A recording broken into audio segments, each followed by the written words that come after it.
Hey, what's up, y'all? It's Steve again, Harmless Rebel, and it's time for another album review. Pressing review is probably more apt. So let's just jump into it. The UHQR for Exodus from Bob Marley and the Wailers came in this morning. I've gotten a chance to give it a few spins, and this is what I think about it. Unfortunately, unless you got in for the pre-order, you're going to pay quite a bit of money for this. I think the cheapest one I saw on Discogs as of a couple hours ago was about $390, which is a lot lower than what it was. They were going for in the 500s and being listed as high as 700. So crazy, but it did sell out in maybe about 20 hours. I was lucky enough to get it within that first hour and a half. The site was crashing. It was kind of a pain in the ass to get. I would get the first half of my order information in, get logged into the website, and it would crash. I'd have to refresh that. It was about 35 minutes of refreshing and hitting the back button before my order finally went through. But it did go through. And this is one I didn't want to miss out on. Just like the last Bob Marley, Rastaman Vibration. I love Bob Marley. I've got all of his, all the Tough Gong albums, quite a few of the other albums as well. And I definitely didn't want to miss out on this one. The last one, if you saw my video, was a 10 out of 10. I loved everything about it. Rastaman Vibrations is also one of my favorite albums from Bob Marley. Kaya is my favorite. Exodus, it's not that I don't love Exodus. I do. It's just almost every song on here is just so played. I most of my favorite Bob Marley tracks are deeper cuts, which is the case with Rastaman Vibration. Not to say that I had a feeling when they announced the last one that this would be the second one that they were going to announce. Sorry, and just like the last one, they did a good job on this one as well. So you got the normal UHQR case. Slide it open, and as they did with the last couple. They shipped it with the record outside of the jacket, which I love that they did that. Of course, we've got our Clarity vinyl, which we'll get into in a minute. Just like the last one, they decided not to go with the tip-on jacket for this one. I don't like this jacket as much as the last one. The last one, they went with the matte jacket because they were going for that burlap feel, and it worked out pretty good. I'm pretty sure this is the same company that made the last jacket. I have a couple issues with this jacket because it's in the box and it'll be stored in the box. It's not as big an issue as if this was a regular record that was going to go on the shelf. But it's a flat. It is embossed right here. You can kind of see there's a line that goes across mine where the color is a little bit darker. I don't know if that's just from the roller on the machine, the pressing machine, or what. But it is there. Again, some embossing on the back. That the picture of Haile Selassie is embossed, as are the lions. I would have liked better if they, instead of just embossing, maybe if they did gloss on the Exodus and on the Bob Marley and the Wailers, do some spot gloss. I think that would have been really nice and taken it to the next level.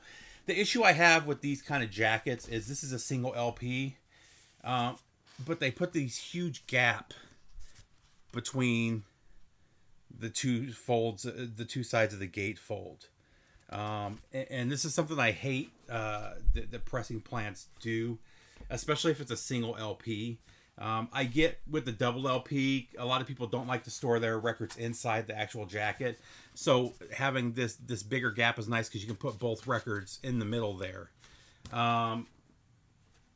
The problem is over time, they get pressed and it gets squeezed together. And I've seen a lot of these where it's the wider spine start to get pinched and damaged. So it's just a personal thing. I don't like these big old chunky gatefolds like this. That's just my 2 cents.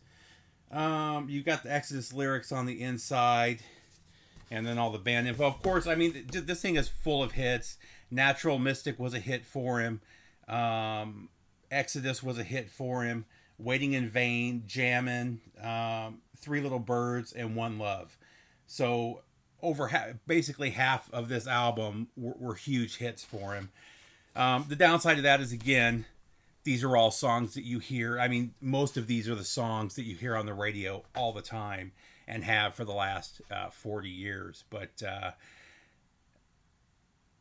overall, I really like this package. Even the jacket stuff is just me kind of nitpicking. Sound quality.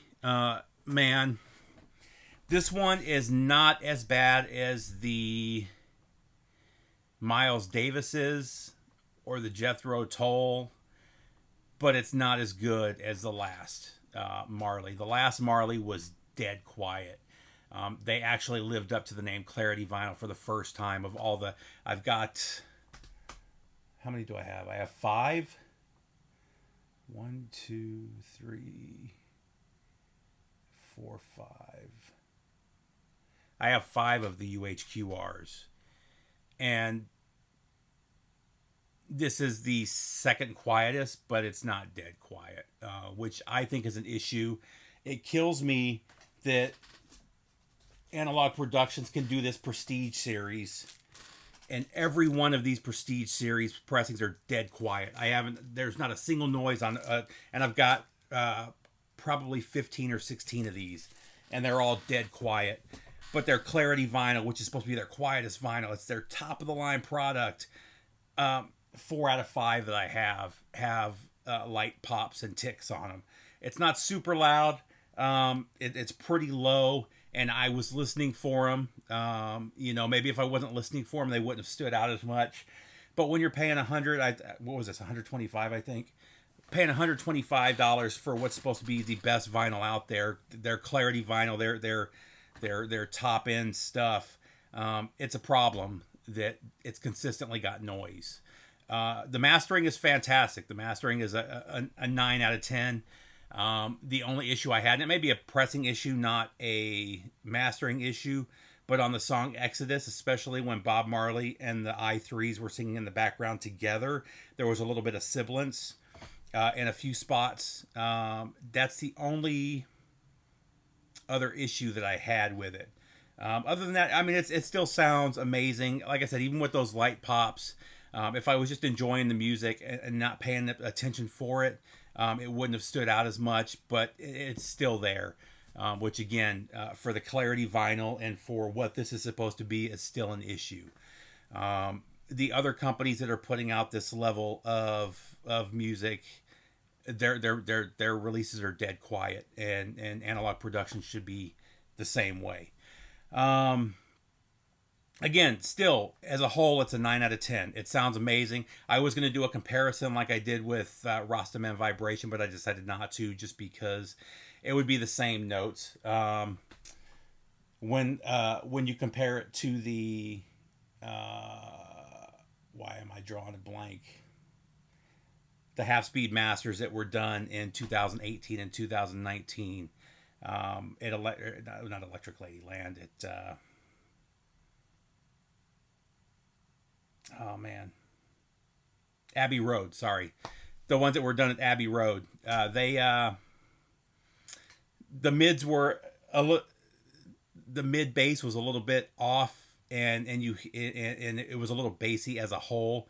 They definitely is not the case with the analog or the UHQR version. The sound separation's fantastic. The separation between instruments. I heard a few things that I haven't heard before in the instrumentation, which was really cool. Other than my issue on Exodus in a couple spots where there was a little bit of sibilance, the mastering is perfect throughout. I really enjoyed that. If not for that sibilance, it would have been a 10 out of 10. Same thing with the master. I'm sorry, the little light pops and ticks. There's not a lot of them. It's only a few. Hopefully, after a few more, maybe 1 or 2 more cycles through the ultrasonic, and I'll be able to get rid of that. But I shouldn't have to clean the record 3 or 4 times when you're talking about this price point. So that's my 2 cents. Tell me what you guys think if you've got your copy yet. I really enjoy it. Is it worth the 125? I'm cool with the 125. Is it worth 390? It's not. And actually, the Abbey Roads sounded really good. The original UKs sound really good. But those are getting a little pricey now too. But you know, if this is out of your budget, you know, don't hesitate buying those Abbey Roads. I have the entire collection. I was listening to those pretty regularly until the UHQRs came out, and was very happy with them. And you really only notice the bassiness in the voice or in the mids when you compare them side by side. I thought those sounded amazing until I listened to the Rastaman vibration. So that's my 2 cents, guys. I hope everybody's good. I hope you guys were able to get your order in and get yours today as well. Take care, VC. Bye.